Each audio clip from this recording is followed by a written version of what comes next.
नमस्कार। प्रथम विश्व युद्ध आज के इस व्याख्यान का विषय है। इससे पूर्व के एक व्याख्यान में हम प्रथम विश्व युद्ध के कारणों के बारे में चर्चा कर चुके हैं। आज के इस अध्याय में हम देखेंगे कि युद्ध संचालन में कौन कौन से राष्ट्र सम्मिलित थे, युद्ध की क्या प्रमुख घटनाएं थी, इसके बारे में जानकारी प्राप्त करेंगे। प्रथम विश्व युद्ध नए नए हथियारों से लड़ा गया। इस लड़ाई में पनडुब्बियों का बहुत प्रयोग हुआ। टैंक भी बड़े पैमाने पर उपयोग में लाए गए। हवाई जहाज़ का भी प्रयोग प्रथम विश्व युद्ध से शुरू हुआ। लड़ाई के कई नए तरीके अपनाए गए, जैसे खाई खोद कर लड़ाई करना। इस भयंकर लड़ाई में असंख्य लोगों की जानें गई, काफ़ी संपत्ति भी नष्ट हुई और अंत में जो ट्रिपल अंतर्राष्ट्रीय के देश थे, फ्रांस, इंग्लैंड, इनकी जीत हुई और पेरिस शांति सम्मेलन के साथ प्रथम विश्व युद्ध का अंत हुआ। जब सर्बिया की राजधानी में ऑस्ट्रिया के युवराज की हत्या हुई, जिससे कि प्रथम विश्व युद्ध का श्री गणेश हुआ, ऑस्ट्रिया ने अल्टीमेटम दिया तो रूस भी चुप नहीं बैठा, क्योंकि रूस की बाल्कन प्रायद्वीप की समस्याओं में शुरू से ही दिलचस्पी थी। सर्बिया के निवासी उसी स्लाव जाति के थे जिस स्लाव जाति के रूस के लोग थे। अतः वह सर्बिया को असहाय नहीं छोड़ सकता था।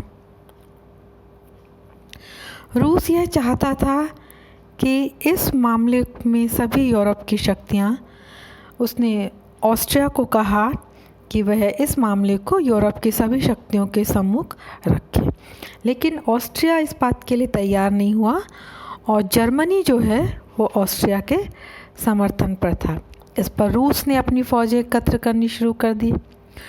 रूस ने जब विरोध करना शुरू किया तो जर्मनी भी मैदान में उतर आया, क्योंकि वह त्रिगुट संधि की शर्तों से बंधा हुआ था और रूस के विरुद्ध युद्ध का अर्थ था फ्रांस से भी युद्ध करना, क्योंकि रूस और फ्रांस दोनों त्रिगुट संधि के सदस्य थे।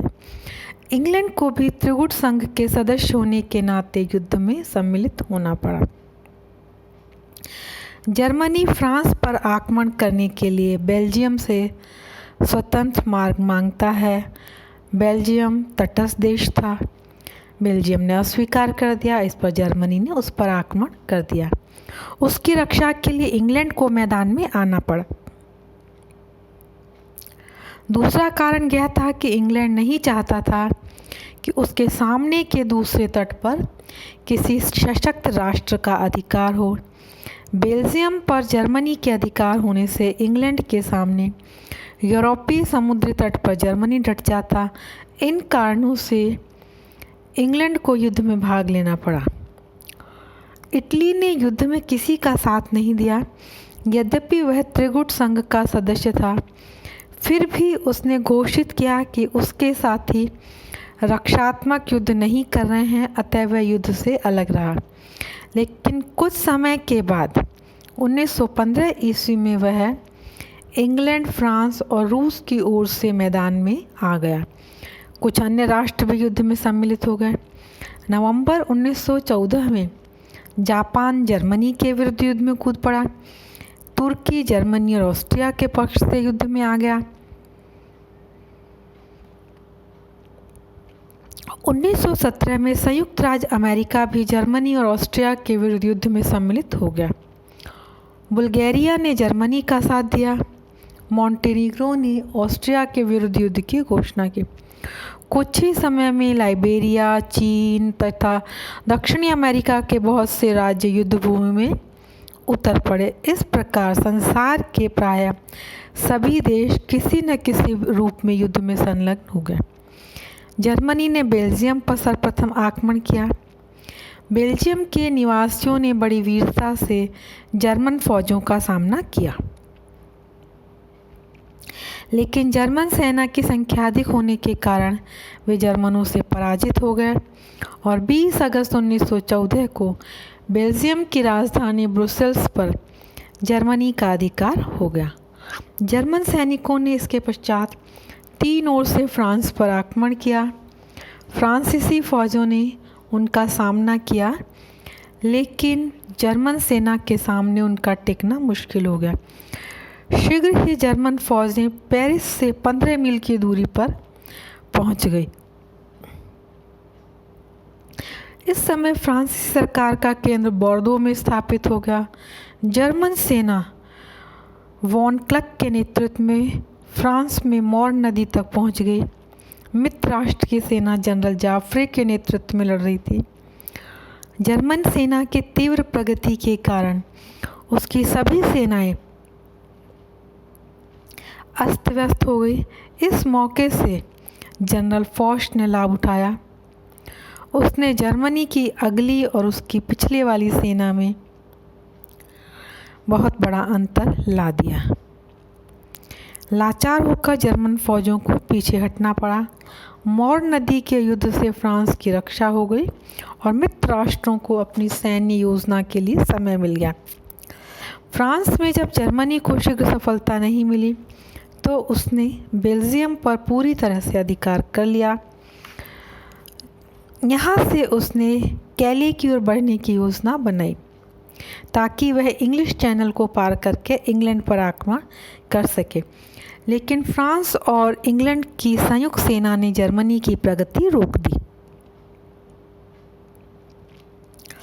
इस प्रकार कैले की रक्षा हो गई और इंग्लैंड पर आक्रमण नहीं हो सका। जर्मनी ने फ्रांस में अनेक स्थानों पर अधिकार स्थापित कर लिया था। उत्तरी पूर्वी फ्रांस का बहुत बड़ा भाग जर्मनी के कब्जे में आ गया था।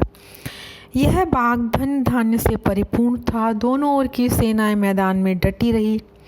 स्विट्जरलैंड से नॉर्थ सी तक, उत्तर सागर तक खाइयाँ खोदी गई और इस क्षेत्र में 4 वर्षों तक निरंतर युद्ध होता रहा।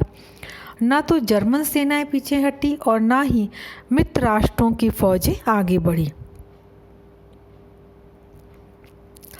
रूस अत्यंत शीघ्रता से युद्ध भूमि में आ गया।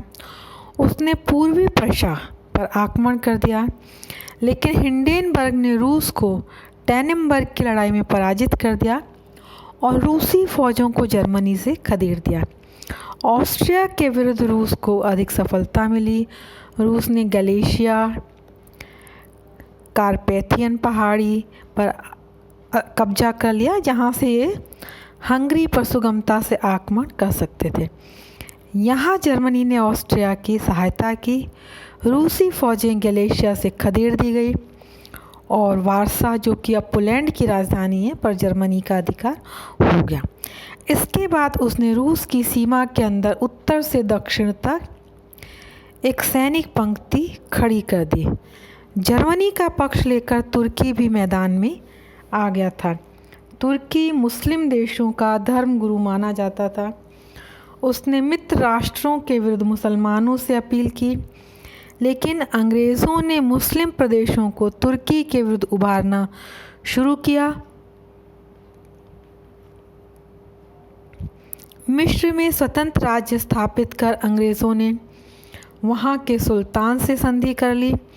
अंग्रेज़ों ने अरब राष्ट्रों में राष्ट्रीय भावना भरकर तुर्की के विरुद्ध विद्रोह करवा दिया और मेसोपोटामिया तथा सीरिया पर आक्रमण कर नया युद्ध स्थल खोल दिया। इस प्रकार जर्मनी को तुर्की से किसी प्रकार की सहायता की आशा नहीं रही। 1915 में अंग्रेज़ों ने दानियाल दर्रे से होकर तुर्की की राजधानी कुस्तुनतुनिया पर आक्रमण करने की योजना बनाई। उन लोगों ने गैलीपोली नामक प्रायद्वीप के एक भाग पर अधिकार कर लिया ताकि वहां से तुर्की पर हमला किया जा सके। जर्मनी ने तुर्की की सहायता की और युद्ध में अंग्रेज़ों को किसी प्रकार की सफलता नहीं मिल सकी। इस प्रकार यहाँ पर हम ये देखते हैं कि जो समुद्र में युद्ध हो रहा था वो किस तरह से था। क्योंकि जर्मनी के पास बड़े बड़े जंगी जहाज़ थे, उसने पनडुब्बियों का भी आविष्कार कर लिया था। इससे इंग्लैंड के जहाज़ी बेड़े पर बड़ा आतंक छा गया था। जर्मनी के पास अन्न की कमी थी, इसलिए उसने सेना में राशन की व्यवस्था की घोषणा कर दी थी। इंग्लैंड ने घोषणा की कि हॉलैंड, नॉर्वे, स्वीडन इत्यादि तटस्थ देशों के बंदरगाहों से आने वाले जहाज़ों की तलाशी ली जाएगी और अन्न को भी युद्ध उपयोगी सामग्री घोषित कर दिया। जर्मनी ने इंग्लैंड के चारों ओर घेरा डाल दिया, बहुत से जहाज़ों को डुबा दिया। 1915 में लुसिटेनिया नामक जहाज़ को अमेरिका से इंग्लैंड आते समय जर्मन पनडुब्बियों द्वारा डुबो दिया गया। इसमें केवल यात्री थे। इस कारण जर्मनी की घोर निंदा की गई और इस घटना के कारण बहुत से तटस्थ राष्ट्र मित्र राष्ट्रों के पक्ष में हो गए। जब जर्मनी ऑस्ट्रिया की संयुक्त सेना ने रूसी सेना को पीछे खदेड़ दिया था तो अब बुल्गारिया मैदान में आ गया। उसने सर्बिया पर आक्रमण कर दिया और उसे अपने अधिकार में ले लिया। 1915 के अंत में मित्र राष्ट्रों की फौजों ने जर्मनी को पीछे खदेड़ने का प्रयास किया लेकिन सफलता नहीं मिली। इधर जर्मनी ने भी पेरिस पर आक्रमण करने का प्रयास किया लेकिन वह सफल नहीं हुआ। पश्चिमी युद्ध क्षेत्र में 1916 में कई युद्ध हुए। इस युद्ध में टैंकों का प्रथम बार उपयोग किया गया। इंग्लैंड ने अपने यहाँ 18 से 41 वर्ष तक के उम्र वाले लोगों के लिए सैनिक सेवा अनिवार्य कर दी। इटली, जो कि प्रारंभ में युद्ध में सम्मिलित नहीं हुआ था, वो ऑस्ट्रिया से अपने प्रांत वापस लेना चाहता था, तो अब उसने ऑस्ट्रिया पर आक्रमण कर दिया। ऑस्ट्रिया ने भी इटली पर आक्रमण करके उसके कई प्रदेशों पर अधिकार कर लिया। क्योंकि ऑस्ट्रिया की सेना रूसी सेना से युद्ध कर रही थी, इस मौके का लाभ उठाकर इटली ने इतालवी भाषी प्रांत गलेशिया पर अधिकार कर लिया। रूस और इटली की सफलता से प्रभावित होकर रोमानिया ने मित्र राष्ट्रों के पक्ष में युद्ध किया। उसने ट्रांसिल्वेनिया पर अधिकार कर लिया, लेकिन जर्मनी के सैनिकों ने आक्रमण कर दिया, लेकिन जर्मनी के सैनिकों ने उसे बुरी तरह से पराजित किया और उसकी राजधानी बुखारेस्ट पर अधिकार कर लिया। अब हम देखते हैं संयुक्त राज्य अमेरिका का युद्ध में प्रवेश कब होता है। 1917 में दो प्रमुख घटनाएं घटती हैं। पहला रूसी क्रांति और दूसरा अमेरिका का प्रथम विश्व युद्ध में सम्मिलित होना।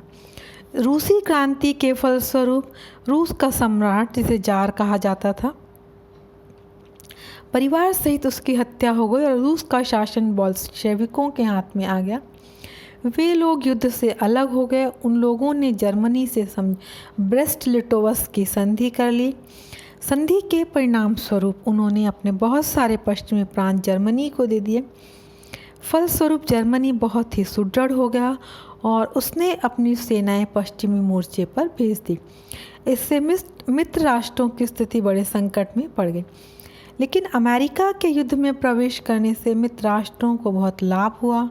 उन्हें अमेरिका से जनधन की सहायता मिली। अमेरिका ने इस युद्ध में क्यों भाग लिया, इसके पीछे कई कारण हम देख सकते हैं। फ्रांस की सहायता के लिए, क्योंकि फ्रांसीसी सेना अमेरिकी स्वतंत्रता संग्राम में अमेरिका की उसने सहायता की थी। इस कारण अमेरिकावासी फ्रांस के कृतज्ञ थे। बहुत से जर्मन अमेरिका में बसे हुए थे और वे लोग जर्मनी के पक्षपाती थे। लेकिन जब जर्मनी ने बेल्जियम जैसे तटस्थ राष्ट्र पर आक्रमण किया तो ये लोग उनके विरोधी हो गए। एक और कारण था, अंग्रेज़ और अमेरिकन एक ही जाति के थे, अतः इंग्लैंड के साथ अमेरिका की सहानुभूति स्वाभाविक थी। जर्मनी ने इंग्लैंड के चारों ओर घेरा डाल दिया था। इससे अमेरिका में असंतोष फैला हुआ था। इस बीच जर्मनी ने अमेरिका का लुसिटेनिया नामक यात्री जहाज़ डुबो दिया। इस घटना से बाध्य होकर अमेरिका को युद्ध में कूदना पड़ा। जर्मनी ने हिंडेनबर्ग पंक्ति की स्थापना पश्चिमी मोर्चे पर की थी। मित्र राष्ट्रों की सेनाओं का सेनापति फॉस था। उसने जर्मन सेनाओं का सामना किया। जुलाई 1918 को जब जर्मन सेनाएं पेरिस की ओर बढ़ने लगी तो संयुक्त सेनाओं ने उन्हें पीछे खदेड़ दिया। युद्ध धीरे धीरे बहुत भयंकर होता जा रहा था। खर्च भी बढ़ता जा रहा था। जर्मनी के साथी राष्ट्र धीरे धीरे पिछड़ते जा रहे थे। बुल्गारिया ने सितंबर 1918 को आत्मसमर्पण कर दिया था। तुर्की ने अक्टूबर 1918 में आत्मसमर्पण कर दिया था। ऑस्ट्रिया हंगरी के राज्य में विद्रोह हो रहे थे। ऑस्ट्रिया की सारी ताकत अपने विद्रोह को दबाने में लगी हुई थी। नवंबर 1918 को उसने भी आत्मसमर्पण कर दिया था। युद्ध से अपने सभी साथियों बुल्गारिया, तुर्की, ऑस्ट्रिया हंगरी, इन सभी साथियों के हट जाने के कारण अब जर्मनी के लिए अकेले युद्ध करना मुश्किल था। जनरल फॉस जर्मन सेनाओं को हरा रहा था। अतः कैसर विलियम ने संयुक्त राज्य अमेरिका के राष्ट्रपति विल्सन से वार्तालाप प्रारंभ कर दिया। जर्मनी की बिगड़ती स्थिति देखकर 9 नवंबर 1918 को कैसर ने सिंहासन त्याग दिया, क्योंकि स्थिति उसके नियंत्रण से बाहर हो गई थी। जर्मन सेना के प्रतिनिधियों ने जनरल फॉस से संधि कर ली और इस प्रकार प्रथम महायुद्ध का अंत हुआ। अब प्रथम महायुद्ध के अगले अध्याय में हम देखेंगे कि इस युद्ध के क्या परिणाम रहे।